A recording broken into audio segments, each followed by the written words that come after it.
Hello everyone, Victor is here, your organic chemistry tutor, and today I want to work through this synthesis where we are seemingly going to be adding a CH2 group between our aldehyde and the aromatic ring. Well, of course there is no such a reaction where we are going to simply insert a CH2 in between two other atoms in our molecule, so that means that we are going to have to come up with some sort of a different way how to accomplish the synthesis. So let's go with our typical retrosynthetic analysis steps. And the first thing that I'm going to do here, I'm going to analyze my functional group in the product. Well, that functional group over here is obviously going to be an aldehyde. There are several different ways how we can make an aldehyde in the course of the sophomore organic chemistry. We can make it via the ozonolysis reaction by cleaving the double bond, or we can perform a hydroboration-oxidation of the alkyne, or I can do an oxidation of a primary alcohol to my aldehyde via oxidation agents like a PCC or maybe PDC, Swern oxidation, Des-Martin, etc. There is a million of ways how you can do it. Now, since I'm going to be adding a carbon to our molecule,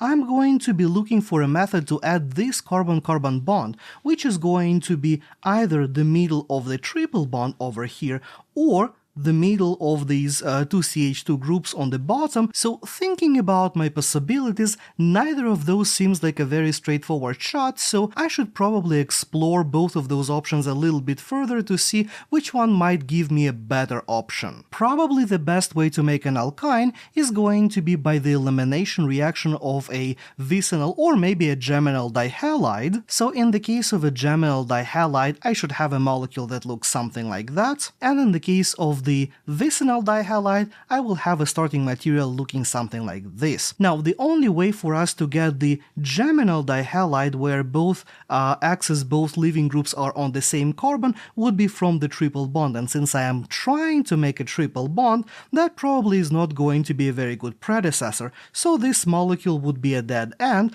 and I will possibly be thinking about this halide over here. Well, that guy I could possibly make from the corresponding alkene. So if I perform a simple halogenation reaction, I will get my vicinal dihalide, and depending on which X I choose, whether it's going to be chlorine or maybe bromine, it's going to be dichloride or maybe dibromide. But I can also make my purple alcohol from the same alkene via the hydroboration reaction. Now, from the efficiency perspective, having an extra step like what I have in my blue method is going to be less efficient. Every extra step is going to decrease the yield, and it's going to take significantly more time in the lab, because remember, the most expensive reagent in the lab is actually not a reagent at all. It is you and your time as the chemist who is performing the reactions. That's why whenever we can cut the steps out of our synthesis, we should do that. Which means that I'm going to ignore my blue method altogether. Now, going back to my alkene and paying attention to this alkene, so how can I make this alkene?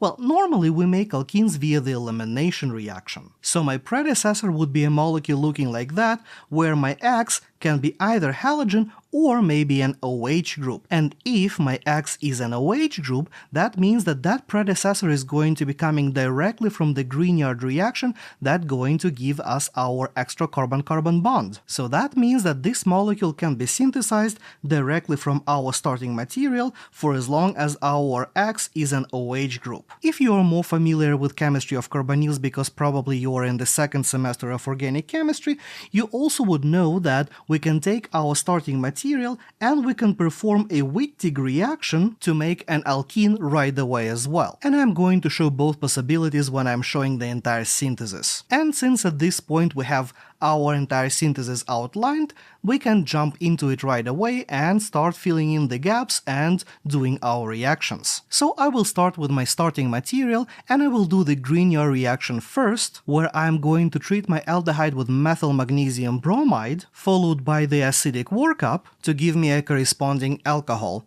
Then we are going to do the elimination. We're going to do the dehydration of our alcohol, and there are a couple of ways how we can do it. We can treat it with sulfuric acid in heat, that will be just an E1 style, or we can do something a little bit more controlled, like let's say POCl3 in pyridine, which is going to be an E2 style elimination, giving us the alkene intermediate over here. Now, as I've mentioned a moment ago, if you are familiar with the second semester organic chemistry, you would also know the Wittig reaction. I can accomplish this entire transformation from an aldehyde to alkene via the Wittig reaction by reacting my aldehyde with the corresponding E-lead. So if you know this reaction, you can save a step. Now, once we have our alkene, the next step is going to be the addition of the OH group onto the less substituted carbon of our double bond, which we are going to accomplish via the hydroboration-oxidation reaction, giving us the alcohol on the less substituted atom of what used to be a double bond. And finally, we are going to do the oxidation with, for instance, PCC to make sure that we stop at the formation of the aldehyde, which going to give me my target molecule. And of course, when it comes to synthesis, there are going to be multiple different ways how you can accomplish your transformations. Do you like my method here, or do you have something different in mind? Let me know in the comments below.